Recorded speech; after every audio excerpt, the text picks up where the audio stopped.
Okay, let's jump into this. Ever feel like there's just this chaotic voice inside your head? I mean, maybe kind of negative sometimes, just bouncing around, not really helping. Oh, absolutely. That inner chatter. Yeah, exactly. Well, our deep dive today looks at sources that give this feeling a name, and it's pretty vivid. The drunk monkey mind. It's a catchy term, isn't it? And while the idea of a monkey mind, that restless, jumpy part of us, isn't new, especially in mindfulness, the source we're focusing on, excerpts from Taming the Drunk Monkey Mind, puts a really specific spin on it. How so? Well, they describe this monkey as not just restless, but actually drunk, intoxicated by certain thoughts. And interestingly, they even link this visually to Sagaza Apparel's monkey designs, gives it a sort of character. Right, makes it feel more concrete. Um, Okay, so our goal here is to figure out what the source means by drunk monkey, like what's making it drunk. And crucially, how do they suggest we can, sober it up so we can live a bit more authentically? Yeah, and that's the real promise, isn't it? The source suggests we can actually untether ourselves, break free from that inner noise controlling things. Untethered. I like that. Stop it from running the show. Exactly. Keep it from dictating how you feel, how you react. So how does it get drunk, according to the source? What's this alcohol they mention? Right. So the alcohol isn't literal, obviously. The source frames it as specific negative mental inputs, thought patterns. Like what kind of thoughts? Think about, constant self-criticism or dwelling on stuff that went wrong, worrying endlessly about the future, maybe comparing yourself to others all the time. The source says these aren't just background noise. They actively intoxicate the mind. Intoxicate. Okay. Yeah, making it erratic, impulsive, kind of hyper-focused on problems or what's lacking. It's like feeding your brain, junk food. Ah, okay. So the drink part isn't just energetic, it's specifically impaired by negativity. Precisely. It's dysfunctional activity, not just hyperactivity. That makes sense. Yeah. And the connection to the Sagaza visuals is the idea that seeing it helps, like a reminder.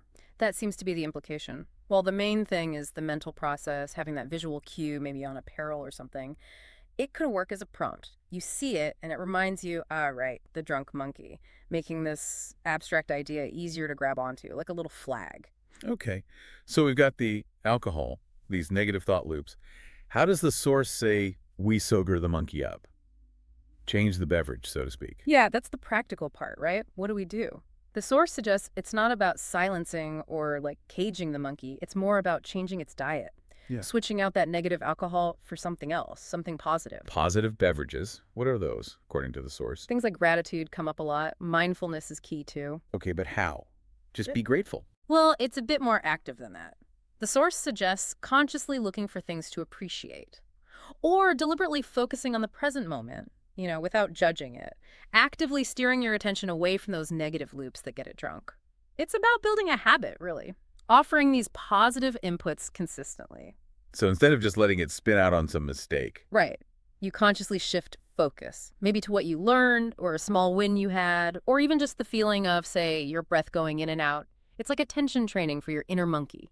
So it's a practice, a conscious effort to feed it something healthier. Sounds powerful, but maybe tricky. Does the source talk about how hard it can be to change those habits? Oh, definitely. It acknowledges this isn't a switch you just flip. It's a journey. That monkey's probably been hitting the negative booze for a while. Yeah, fair point. So the source stresses being persistent.